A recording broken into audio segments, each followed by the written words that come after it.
بسم اللہ الرحمن الرحیم۔ السلام علیکم معزز ناظرین، سعودی عرب میں غیر ملکیوں کے لیے اقامہ اور رہائشی قوانین واضح ہیں جن پر عمل کرنا سب کے لیے لازمی ہے۔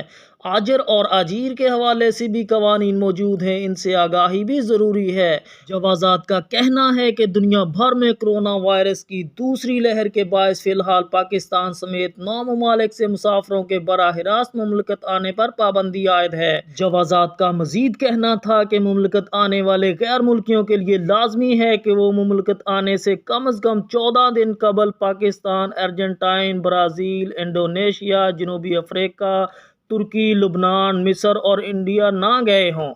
یاد رہے، سعودی حکومت کی جانب سے کرونا وائرس کی دوسری لہر کے باعث جن ممالک سے مسافروں کے مملکت آنے پر پابندی عائد کی گئی ہے، وہاں موجود اقامہ ہولڈر کے اقامہ اور خروج ووداع ویزے کی مدت میں حکومت کی جانب سے 31 جولائی 2021 تک مفت توسیع کی جا رہی ہے۔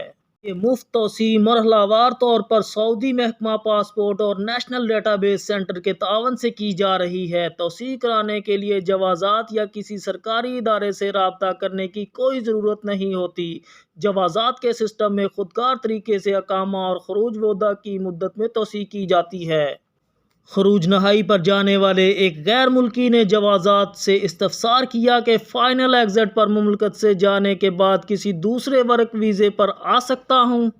جوازات کا کہنا تھا کہ محکمہ پاسپورٹ کے تحت مملکت میں اقامہ قوانین کے مطابق وہ غیر ملکی جو سعودی عرب میں اقامہ پر مقیم ہیں، اگر وہ قانونی طور پر یعنی فائنل ایگزٹ ویزا لینے کے بعد مملکت سے جاتے ہیں اور ان پر سسٹم میں کسی قسم کی کوئی قانونی خلاف ورزی درج نہیں ہوتی، وہ جب چاہیں دوسرے ویزے پر سعودی عرب آ سکتے ہیں۔ واضح رہے، قانون کے مطابق مملکت میں مقیم وہ غیر ملکی جو ورک ویزے پر سعودی عرب میں رہ رہے ہیں، اگر وہ کسی جرم میں مبتلا ہوتے ہیں جس پر انہیں سزا ہوتی ہے یا انہیں جرم کی وجہ سے ڈی پورٹ کیا جاتا ہے، تو نئے قانون کے مطابق وہ دوبارہ مملکت نہیں آ سکتے، جبکہ وہ تارکین جو خروج ووداع یعنی ایگزٹ ری انٹری قانون کی خلاف ورزی کرتے ہوئے مملکت سے چھٹی پر جانے کے بعد واپس نہیں آتے، ان پر 3 برس کے لیے پابندی عائد کر دی جاتی ہے۔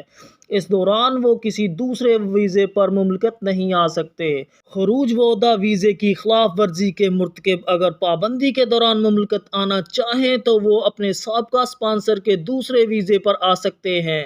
تاہم نیا قانون جو کہ 15 مارچ 2021 سے نافذ کیا گیا ہے، اس قانون میں اس بارے میں تبدیلیاں کی جا رہی ہیں۔